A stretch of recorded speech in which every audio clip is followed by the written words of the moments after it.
Alors tu vois, ce 1 gramme de matière, ce 1 gramme de matière possède une énergie colossale. Une énergie qui pourrait être importante pour toi durant toute ta vie. Alors aujourd'hui dans cette vidéo, nous allons essayer de voir c'est quoi l'énergie nucléaire.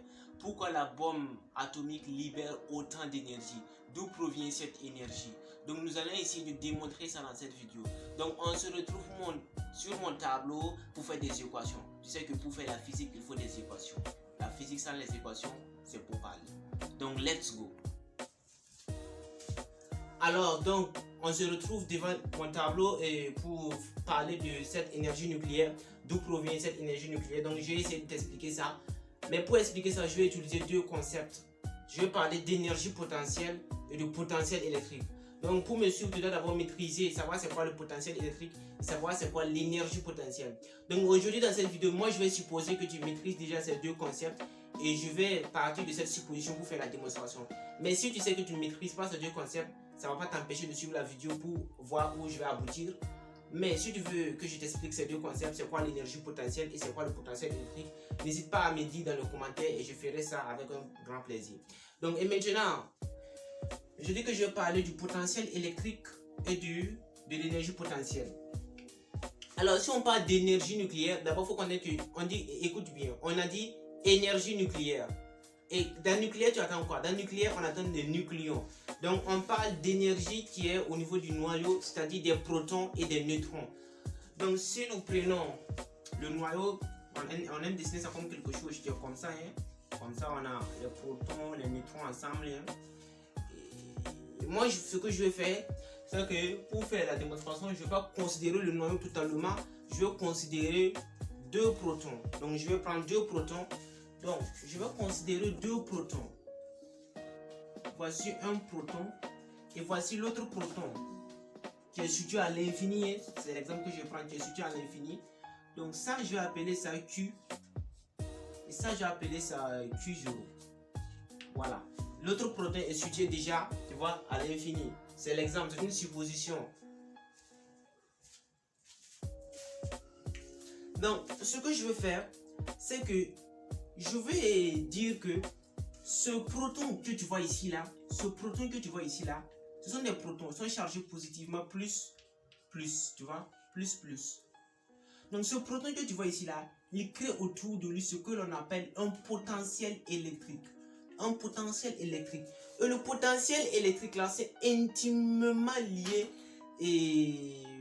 à la valeur de ce champ électrique. Donc le potentiel électrique là, ça te dit que si tu es ici, pour faire un déplacement, il te faut une certaine énergie potentielle.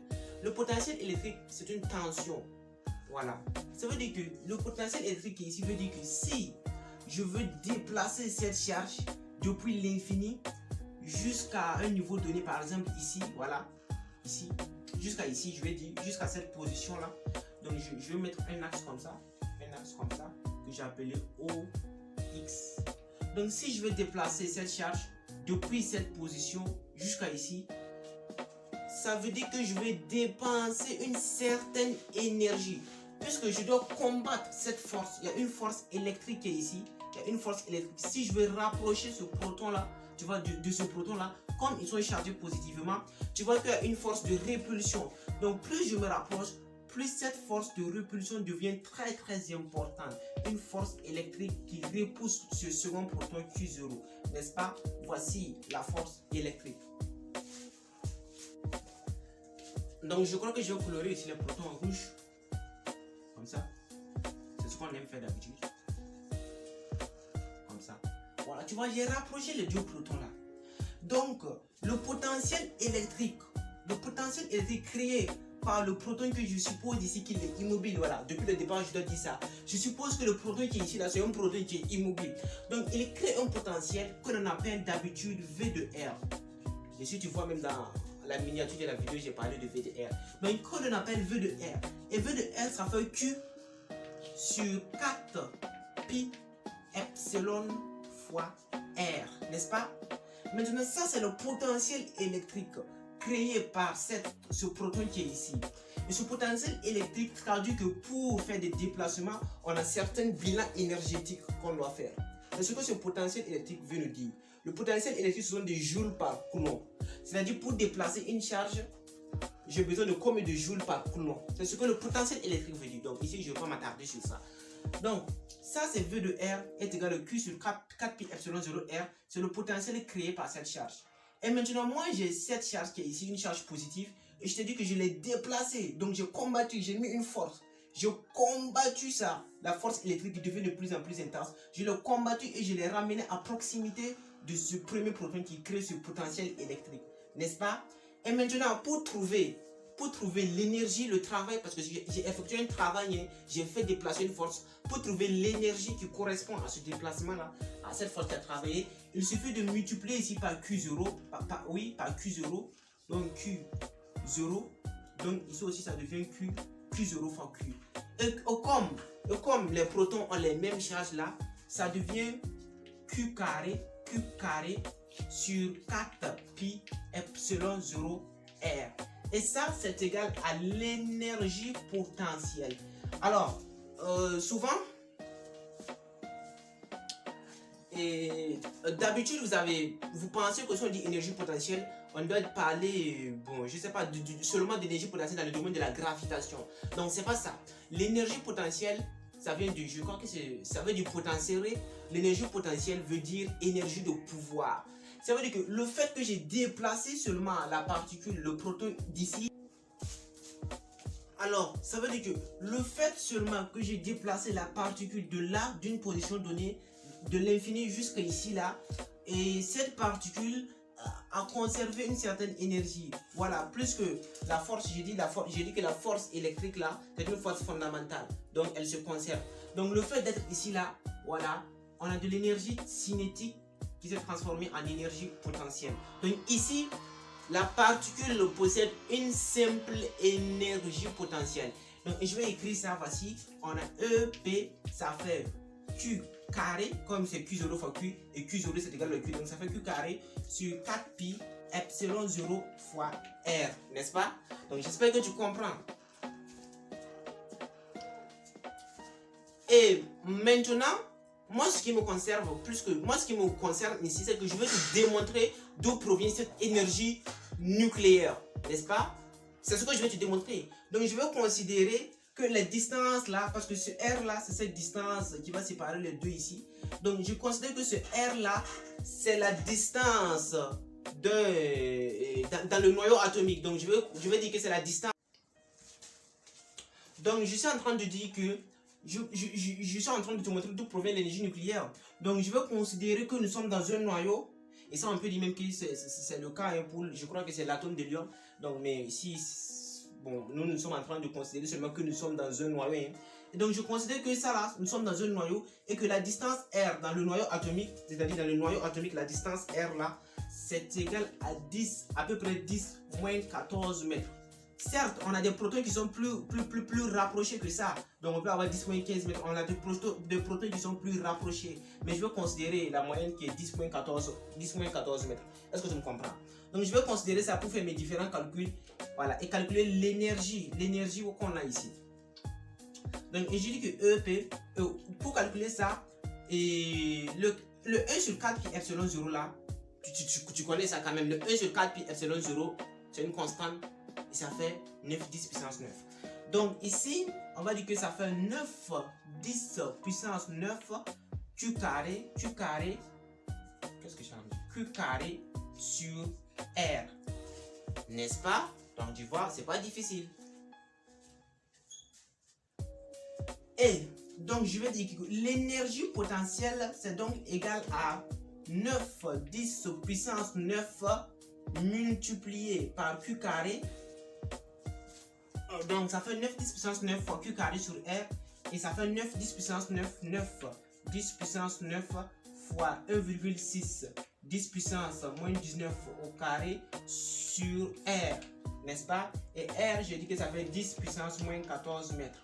Donc si on fait ce calcul, donc je dis si on fait ce calcul, c'est comme si j'avais calculé. Donc je vais aller calculer, voir le résultat que ça va nous donner et je reviens vous mettre le résultat. Donc si je fais le calcul, je trouve une énergie potentielle qui vaut 2,3 10 moins 14 joules. Donc on a une énergie de 2,3. Donc ce proton, le simple fait que ce proton est ici là, voilà, et ce proton est ici là, possède une énergie de 2,3 10 puissance moins 14 joules. 10 puissance moins 14 joules. C'est pas beaucoup, hein? 2,3 10 puissance moins 14 joules. Et moi, je suis en train de dire qu'au niveau de l'énergie nucléaire, on a une énergie colossale qui est dégagée. Pourtant, dans tout ce que j'ai beau parler là, regarde ce que j'ai trouvé. Une énergie tellement minime, tellement petite. 2,3 10 puissance moins 14 joules. Mais la surprise est que... la surprise est que cette énergie-là, c'est l'énergie seulement... Donc tu vois, je viens de calculer l'énergie. Une énergie de 2,3 10 puissance moins 14 joules. Et cette énergie est tellement minime. Et là, tu vas me dire que moi, je parle d'une bombe nucléaire qui libère autant d'énergie. Et là, je suis en train de calculer une énergie qui est tellement petite. Ouais, mais c'est là. Le problème est que si tu prends cette craie-là, regarde, pour pouvoir fabriquer cette craie-là, on a dû rapprocher les protons, n'est-ce pas? Donc ça veut dire qu'on a dû combattre la force électrique, n'est-ce pas? On a dû tellement rapprocher les protons. Même s'il y a cette force de répulsion, on les a rapprochés quand même. Donc, mais c'est pas un proton qu'on a rapproché, c'est pas deux, c'est pas trois. Donc on a une énergie tellement importante ici, puisqu'on a un nombre n fois l'Avogadro. Voilà. Donc je vais considérer 1 gramme de matière et je vais essayer de calculer, voir quelle est l'énergie d'1 gramme de matière ici. Donc si dans ce cas-ci, je crois que 1 gramme de matière, hein, ça fait un nombre d'Avogadro de nucléons. Voilà. Ça veut dire que ça fait 600 000 milliards de nucléons, si je ne me suis pas trompé. Voilà, ça fait 6,010 puissance 23, n'est-ce pas? Donc, je vais considérer un nombre d'Avogadro de nucléons qui est égal à 1 gramme, n'est-ce pas? Donc, c'est ce que je fais. Donc, pour pouvoir savoir l'énergie dans 1 gramme là, je vais prendre l'énergie que j'ai trouvée pour ce proton et je vais multiplier maintenant par le nombre d'Avogadro. Voilà, dans 1 gramme. Voilà. Donc, c'est vrai que dans les 1 gramme là, tous les énergies, tous les nucléons ne sont pas des protons. Mais dans les calculs, c'est ce qu'on a fait. La moitié sont des protons. Plus que la moitié même. Donc, on va prendre le nombre d'Avogadro. Je vais prendre cette énergie, EP. Donc, je vais multiplier ça seulement par le nombre d'Avogadro. 6,010 puissance 23. Et je vais venir te mettre le résultat. Donc, je vais effacer tout ça et mettre le résultat que j'ai trouvé. Et on va interpréter ça ensemble encore. Donc, en faisant le calcul, en prenant l'énergie potentielle que j'ai trouvée, 2,3 10 exposant moins 14 joules, et que je multiplie par 6,02 10 exposant 23, le nombre d'Avogadro, alors voici ce que je trouve. Je ne sais pas si tu vois, mais voici ce que je trouve. Voilà, c'est ça que je trouve. Donc, je trouve une valeur qui vaut EP, ça fait, donc je vais arrondir ça, 14 10 exposant 9 joules. 14 10 exposant 9 joules, c'est pas un jeu, c'est une énergie tellement importante. C'est une énergie tellement importante. Et là, tu vois que 1 gramme de matière, ça veut dire que même pas cette craie, 1 gramme de matière, je sais pas qu'est-ce que je prends l'exemple. 1 gramme de matière, c'est tellement, c'est comme si c'était rien quoi. Possède toute cette quantité d'énergie. Donc imagine cette craie là possède combien, quelle quantité d'énergie. Donc tu vois d'où provient la quantité, donc tu vois d'où l'énergie nucléaire provient. Voilà, l'énergie nucléaire, c'est une énergie électrique, comme tu vois dans la miniature ce que j'ai dit qu'on va démontrer qu'on parle de bombe nucléaire ou bombe électrique. Donc tu vois que l'énergie nucléaire c'est de l'énergie électrique, n'est-ce pas? Donc ici, et ça c'est seulement pour 1 gramme de matière, hein. Donc ça veut dire que si tu prends 2 grammes de matière, c'est plus important. Et si maintenant on prend l'uranium et autres là, voilà, si les neutrons et les protons deviennent beaucoup là, voilà, on va avoir une fissure, on va plus pouvoir, la force de répulsion, on va plus pouvoir conserver ça. Donc, et c'est ça qu'on utilise pour exploiter dans les centrales nucléaires où on a, vous savez, au niveau des... Donc, je t'ai montré d'où provient cette énergie nucléaire. Elle provient seulement du noyau parce qu'on a pu prendre des protons qui sont ici. On les a rassemblés et pour pouvoir faire ce rassemblement, on a donné de l'énergie potentielle et cette énergie potentielle est toujours dans cet objet. On a toujours cette énergie potentielle et cette énergie potentielle qui est seulement l'énergie de la bombe nucléaire. Et donc, si la vidéo t'a plu, n'oublie pas de t'abonner à ma chaîne, de commenter, de partager, de faire tout ce que tu veux. Mais le plus important pour moi, c'est de commenter. Ouais, je sais que bon, c'est un peu bizarre, hein, parce que ici même j'ai exagéré. puisqu'on n'a pas tout, c'est pas tout le nombre d'Avogadro qui est égal au proton. Hein. Voilà. Donc, en plus pour de nouvelles vidéos, dans les prochaines vidéos, je vais te montrer encore des choses plus subtiles que ça. Donc, en plus pour de nouvelles vidéos. Non, j'ai fini. En plus pour de nouvelles vidéos, mais je profite de dire que toi-même tu as de l'énergie, puisque tu as une énergie colossale. Et aussi, il y a une question que les scientifiques se posent.